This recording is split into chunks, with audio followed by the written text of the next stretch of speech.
चलिए हम पढ़ते हैं मेमोरी के बारे में। आज हमारा कौन सा चैप्टर है? चैप्टर 3। ठीक है, इसमें क्या देखते हैं, पहले ऑब्जेक्ट देख लेते हैं। ऑब्जेक्ट में क्या है?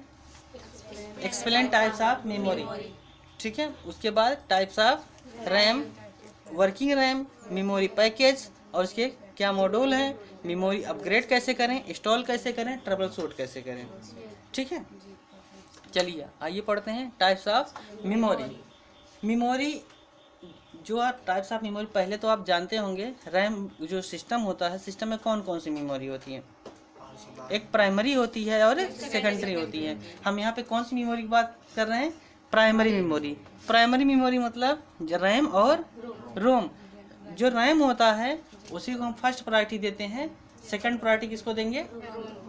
रोम को। ठीक है, अब यहाँ पे बताया जा रहा है जो रैम का दूसरा नाम है, क्या नाम है? Volatile memory. हाँ, वोलेटाइल मेमोरी। वोलेटाइल किसको कहा जाता है? रैम को।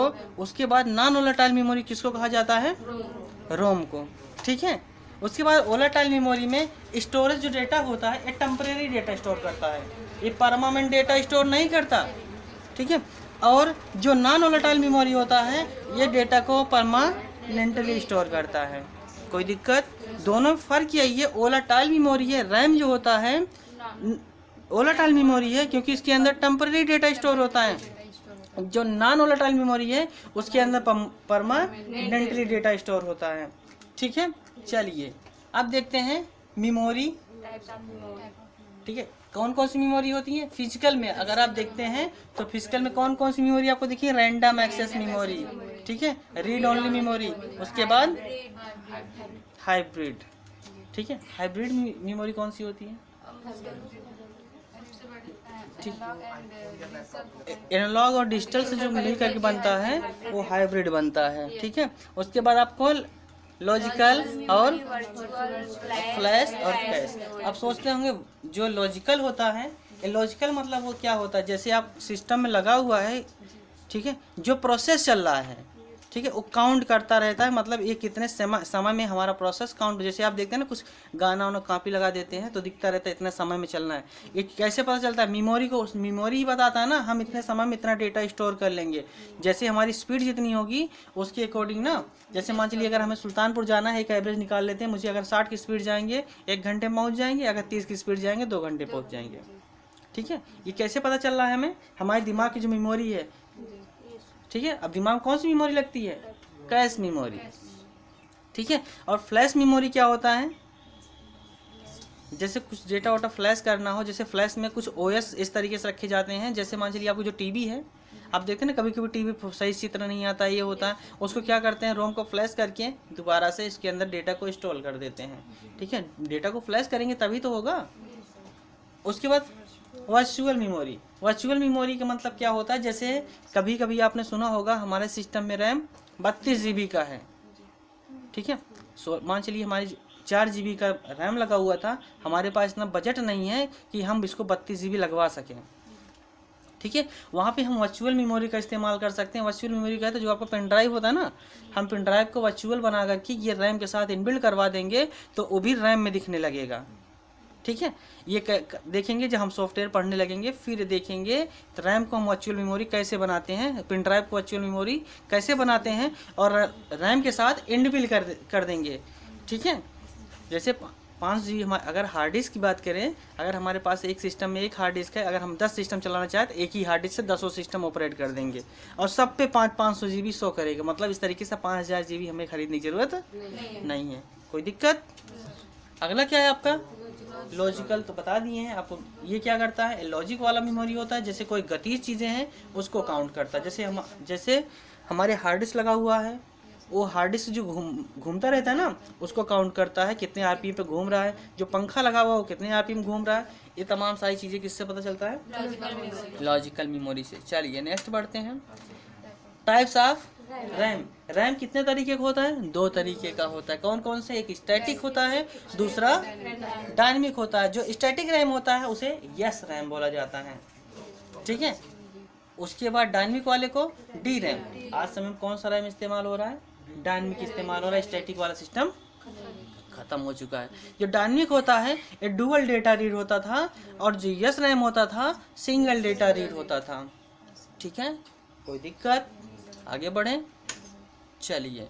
टाइप्स ऑफ, ठीक है, डी रैम। डी रैम मतलब डेटा आउट, जो स्टैंडर्ड डेटा होता है उसको आउट करने वाला भी होता है। जैसे एक चिप के अंदर कई सारी चिपें लगी होती हैं, आप रैम देखे होंगे ना, उसमें छोटे छोटे चिपें लगी होती हैं। ठीक है, उसके बाद आप देख सकते हैं इससे क्या, इसके अंदर कौन कौन सा डी रैम होता है। डी रैम को क्या क्या बोल सकते हैं? EDO D RAM. उसके बाद दूसरा नाम है, क्या नाम है, क्या नाम है? दूसरा कुछ नाम है, कुछ नाम ने पहले से बताया जा रहा है। इसका ईडीओ है, ईडीओ डी रैम है, एक ही रैम है। इसका काम होता है जिस बिफोर जो प्रोसेसिंग होता रहता है, जैसे आप देखते हैं ना, बिफोर माने क्या होता है? पहले। जो पहले से जो प्रोसेसिंग होता रहता है उसको साइड में करके प्रोसेसिंग करता रहता है नेक्स्ट प्रोसेसर को।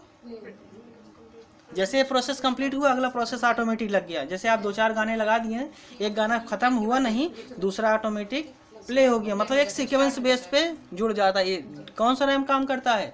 आप कह सकते हैं ईडो। ठीक है, ईडो डी रैम। नेक्स्ट करें, और यही डायनेमिक रैम में भी यही सिस्टम होता है। इसके अंदर एसडी रैम होता है। ठीक है, इसका क्या आता है? सिंक्रोनाइज ना, synchronise the memory speed CPU clock. ठीक है, इससे डायनेमिक से क्या होता है, इससे हमारे सिस्टम में और प्रोसेसर से दोनों क्लॉक और सिंक्रोनाइज बराबर स्पीड से होता रहता है। अगर हमारा प्रोसेसर 1.0 गीगाहर्ट्ज़ का है तो कम से कम हमारा 600 एफएसबी का रैम होगा। ठीक है, अगर प्रोसेसर ज़्यादा स्पीड नहीं होगा रैम का तो कैसे रखेगा? सही नहीं। देने वाले की स्पीड क्या होनी चाहिए? ज़्यादा होनी चाहिए, और लेने वाले की स्पीड कम होनी चाहिए। आगे बढ़ें, अगला क्या है आपका? D RAM. डी रैम में आप कह सकते हैं रैम बस डायनेमिक रैंडम एक्सेस मेमोरी, इसको क्या बोलते हैं? RD RAM. इसका काम क्या होता है? Send data very frequently on the data bus, read data rise the. ठीक है, इसका मतलब क्या होता है? डेटा को सेंड करना। ठीक है, ये कंटिन्यूस साइकिल में चलता रहेगा। जैसे जैसे डेटा मिलता रहेगा, जहाँ से कहाँ से मिलता है? हार्ड डिस्क से डेटा उठा करके प्रोसेसर में, प्रोसेसर उठा करके रैम में, यह प्रोसेस चलता रहेगा। यही प्रोसेस DDR में भी होता है। DDR में क्या होता है? ये वीडियो रेंडिंग भी कर सकता है। जैसे आप कह सकते हैं पहले के जो सिस्टम होते थे वो वीडियो रेंडिंग नहीं कर पाते थे, बहुत कम कर पाते थे। ठीक है, लेकिन आज के जो सिस्टम है वो वीडियो रेंडिंग कर पाते, जैसे आप 4K 8K HD। ठीक है, ये तमाम सारी चीज़ें ये कौन रन करता है? DDR से स्टार्ट हो गया है, आप यहाँ पे देख सकते हैं, क्योंकि ये ग्राफिक्स फंक्शन करते हैं। पहले वो क्लॉक करते थे। ठीक है, 0110 0100 पहले ये सब प्रोसेसर उसमें लगते थे। सॉरी, ये सब रैम किसके अंदर? जैसे आप देखें ना एनालॉग कंप्यूटर के अंदर। ठीक है, इनकी स्पीड क्या थी? ना के बराबर। इनके अंदर कोई दिमाग उमाग नहीं होता था, जिनको बता दिया जाता आपको बस यही डेटा लेना है, देना है, बस अपने मन से कोई काम नहीं करना है। ठीक है, जैसे इंसान कोमा वोम चला जाता है, आप देखते हैं ना, पल्स चलता रहता है। ठीक है, वहाँ पे सिर्फ बताया जाता है अगर इसका इतना पल्स चला तो आप इतना लकीर बना दो। ठीक है, लेकिन कभी कभी अगर उसको ना कोई चूहा हुआ हो, उसको पकड़ा दोगे ना, उसका भी धड़कन ऐसे से बताता रहेगा। उसको ये नहीं पता कि इंसान को लगा रहे हैं, किसी जानवर को पकड़ा रहे हैं। ठीक है, कुछ मशीनें ऐसे भी आई थी ना, अगर पत्ती उत्ती लगा दो उसका भी ऑक्सीजन लेवल बता देता था। हाथ की बत्ती छोड़ो। ठीक है, वो केवल क्या करता था? रीड करता था, जो हमारे ब्लड के पंप है ना, उसी से। चलिए आगे बढ़े, समझ में आ रहा?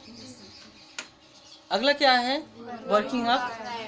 आप ध्यान से देखिएगा, रैम का काम क्या होता है। जैसे हमारा एक प्रोसेसर होता है, प्रोसेसर तीन इस तरीके से प्रोसेसर, एक हो गया आपका रोम, एक हो गया रैम। अगर डेट यहाँ प्रोसेस जैसे इसकी 6 रिक्वायरमेंट है ना, जैसे पूरी होंगी तो एक मैसेज जनरेट करेगा।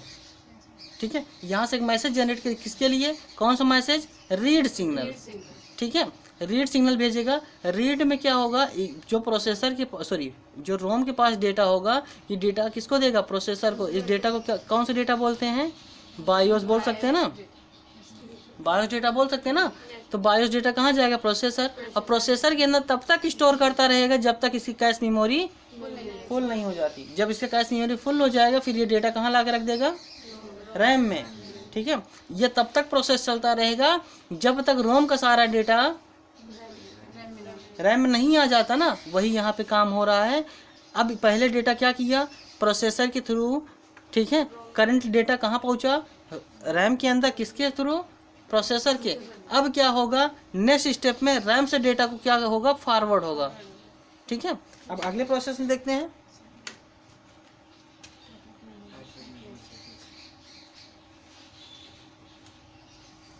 चलिए, अब यहाँ पे डेटा कैसे जाएगा? यहाँ से पहला सिग्नल जाएगा रीड सिग्नल। ये डेटा को रीड करेगा। एक एक डेटा को रीड करने के बाद एक एक सिग्नल से आपको सर्किट को इनेबल करेगा। ठीक है, कौन कौन सर्किट इनेबल करेगा? जैसे आपका लाइट सर्किट है, ठीक है, अब सिंगल लाइन मेमोरी है, ठीक है, जिसको हम सिम बोलते हैं। ठीक, अगर और लगा हुआ है, अब डिपेंड करता है कौन सा रैम इसमें लगा हुआ है। ठीक है, उतने इसके अकॉर्डिंग ये वर्क करता है। रिम है, एक डिम है, एक सिम है। ठीक है, कोई दिक्कत? चलिए, अगला क्या है? इस मेमोरी स्पेसिफिकेशन। इसका मतलब क्या होता है? साइज ऑफ बस। जैसे बस मतलब क्या होता है? जैसे आप बस ले लिए जिसमें किसी में 32 सीट है और किसी में 80 सीट है। ठीक है, अगर 32 है तो 32 सवारी ले जाएगा। जिसके पास 32 मतलब 32 बिट का प्रोसेसर है तो 32 ही केवल डेटा ट्रांसफर कर सकता है ना। अगर 64 का है तो 64 ट्रांसफर करेगा। वही सेम चीज़ इसमें भी है, लेकिन प्रोसेसर को गीगाहर्ट्ज़ में मापा जाता है। इसकी फ्रीक्वेंसी FSB में। ठीक है, कोई दिक्कत? कोई दिक्कत बताइए। यदि हमारे सिस्टम में कोई एरर मैसेज आता है तो किसके अकॉर्डिंग?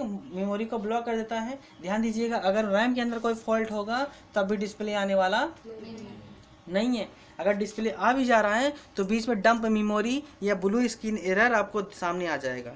ठीक है, चलिए, अपग्रेड मेमोरी। जैसे आप देख सकते हैं, अपग्रेड मतलब इसको इंक्रीज कर सकते हैं। जैसे 2 GB का रैम लगाया, इसको 4 GB कर दीजिए। 4 है तो 8 कर दीजिए। 8 का है तो 16 कर दीजिए। 16 है तो आप 32 भी कर सकते हैं। ठीक है, इस अकॉर्डिंग टू मदरबोर्ड।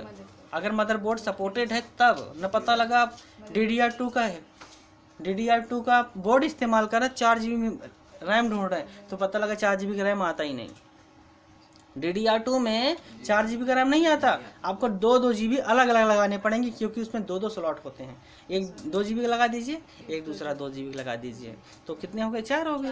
अगर आपको 4 लगाना है तो आप DDR3 लाइए। ठीक है, उसमें 4 लगा दीजिए, 8 लगा दीजिए, कोई दिक्कत ही नहीं होगी। ठीक है, कोई दिक्कत? अपग्रेड करने का तरीका बस सेम ही तरीका है। आप देख सकते हैं जो स्लॉट है, स्लॉट के ऊपर रैम लगेगा। अभी हम दिखा देते हैं। ठीक है, रैम लगा करके इसके ऊपर। चलिए आगे बढ़े। अगला क्या है आपका? Using beep code. ध्यान दीजिएगा। ठीक है, जैसे हमें कोई प्रॉब्लम होती है ना, ठीक है, तो हम कैसे मैसेज देते हैं सबको? अगर बच्चे को कोई प्रॉब्लम हो वो कैसे मैसेज देता है? रो करके ना। और हमारा सिस्टम भी ऐसे रो करके मैसेज देता है। आप जो बीप देगा आपको वही डिकोड करना। अगर 3 बार बीप दे रहा है तो समझ लीजिए रैम डिटेक्ट नहीं कर रहा। ठीक है ना। अगर 7 बार दे रहा है तो प्रोसेसर डिटेक्ट नहीं कर रहा। ठीक है, कोई दिक्कत? आप इस देख सकते हैं, इस बीप के जरिए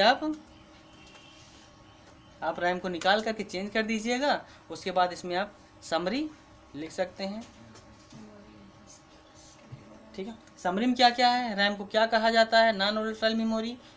ठीक है, इसको कितना वोल्टेज चाहिए, टेम्परेरी CPU, इस यहाँ पे जो रैम है सब आप यहाँ पे लिख सकते हैं।